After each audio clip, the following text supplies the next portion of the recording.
Malaysia. Malaysia merupakan sebuah negara yang unik kerana masyarakatnya yang berbilang kaum dan agama. Meskipun begitu, tanggungjawab sosial yang digalas oleh mereka adalah tanggungjawab yang sama. Tanggungjawab sosial ialah kemampuan refleksi individu terhadap pandangan hidup tentang keadilan dan kebaikan demi kesejahteraan hidup masyarakat majmuk.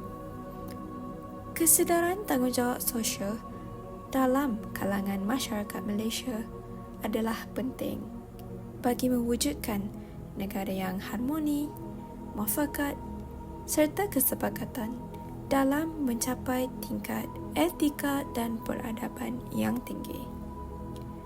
Kehidupan bermasyarakat di Malaysia telah menjadi salah satu daripada tuntutan naluri dan keperluan untuk hidup berjiran, bersaudara, saling bantu-membantu dalam situasi yang dapat mengukuhkan semangat perpaduan antara rakyat Malaysia. Jadi, apakah tanggungjawab sosial kita sebagai rakyat? Tanggungjawab sosial sebagai rakyat merupakan kewajipan seseorang individu atau sesebuah masyarakat untuk mengambil bahagian ataupun aktif dalam perkara-perkara maupun inisiatif yang mendukung kesejahteraan bersama dan pembangunan yang besar. Hal ini bertujuan untuk memperbaiki keadaan sosial, ekonomi dan persekitaran kita. Tanggungjawab sosial ni contoh-contoh dia ada banyak. Tapi saya nak bagi 3 contoh yang paling utama. Yang pertama, saling menghormati antara satu sama lain. Tak kira bangsa, agama ataupun kaum. Yang kedua, menjadi masyarakat yang bertanggungjawab dan amanah.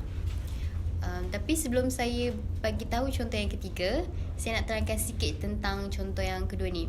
Iaitu apa yang saya maksudkan adalah menjadi masyarakat yang bertanggungjawab dan amanah. Dia kena jadi masyarakat yang mempunyai watak yang baik.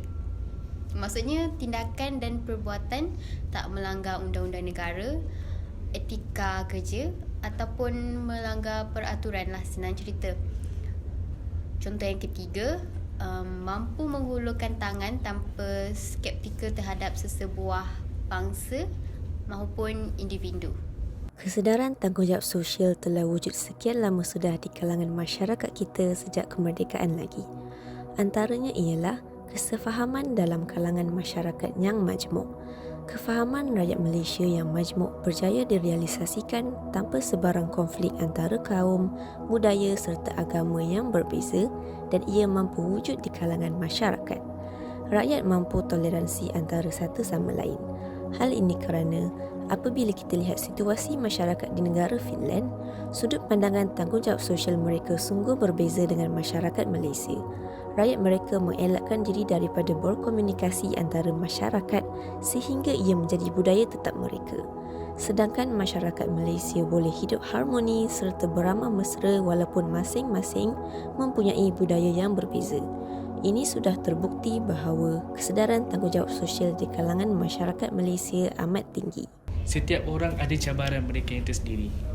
Tanggungjawab sosial ini tidak terkecuali daripada perkara tersebut. Antara cabaran-cabaran dalam usaha menerapkan tanggungjawab sosial ini dalam diri masyarakat Malaysia ini adalah yang pertamanya, sikap segelintir individu yang membuat keputusan dan perbuatan berasaskan sifat perkauman. Dalam bahasa Inggeris atau bahasa mudahnya, racist atau racism. Kedua, segelintir individu yang mencemarkan budaya dengan perbuatan yang buruk seperti menghina setengah bangsa atau apa-apa sahaja yang boleh mencetuskan pergaduhan atau yang boleh menyebabkan huru-hara, bak kata perpatah kerana nilai setitik rosak susu belanga. Maksudnya, kita dah jaga etika dan adab sehabis baik. Tapi ada setengah individu ini yang bermasalah dan mereka ini menarik kita sekali, memburukkan nama dan reputasi kita. Bagaimanakah menjadi masyarakat yang berkualiti dari segi etika dan peradaban dapat membentuk negara yang lebih baik? Menjadi masyarakat yang berkualiti dari segi etika dan peradaban adalah langkah penting dalam membentuk negara yang lebih baik. Saya akan menjelaskan bagaimana masyarakat berkualiti dapat memberi sumbangan positif. Antaranya ialah masyarakat muafakat dapat mencapai kesepakatan dalam keputusan dan tindakan yang harmoni. Seterusnya, negara aman sejahtera kerana kurangnya gejala sosial, diskriminasi serta rusuhan yang berlaku. Dengan ini, negara dapat mencapai kesejahteraan yang lebih baik. Oleh itu, sebagai warga negara, kita semua memainkan peranan penting dalam membentuk negara yang lebih baik dengan mengamalkan nilai-nilai yang beretika dan beradab. Melihat kepada keadaan semasa, tahap kesedaran masyarakat Malaysia masih lagi berada di tahap rendah atau tidak baik. Ini kerana terdapat segelintir masyarakat Malaysia yang masih lagi tidak sedar akan tanggungjawab sosial mereka. Sebagai contoh, mereka yang terlampau mementingkan diri sendiri dan tidak menghiraukan orang lain. Saya nak beri satu senario. Pada suatu hari, saya nampak ada seseorang buat kesalahan dekat depan saya. Tapi saya bertindak untuk tidak menegur mereka dan hanya mendiamkan diri. Sebab saya rasa itu bukan tanggungjawab saya untuk menegur.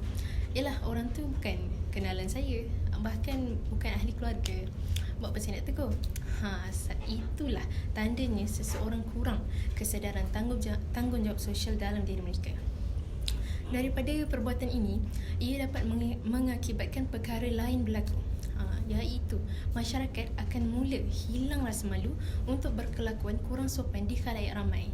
Sebab ialah mereka tahu takkan ada orang yang akan tegur mereka.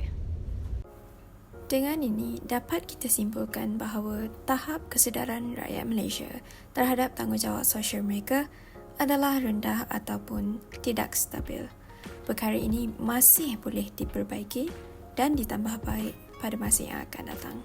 Harapan kami adalah untuk terus hidup dalam masyarakat yang harmoni, bermuafakat, bersatu padu seperti mana yang kita jalani sekarang ini pada masa yang akan datang. Sekian, terima kasih dan jumpa lagi.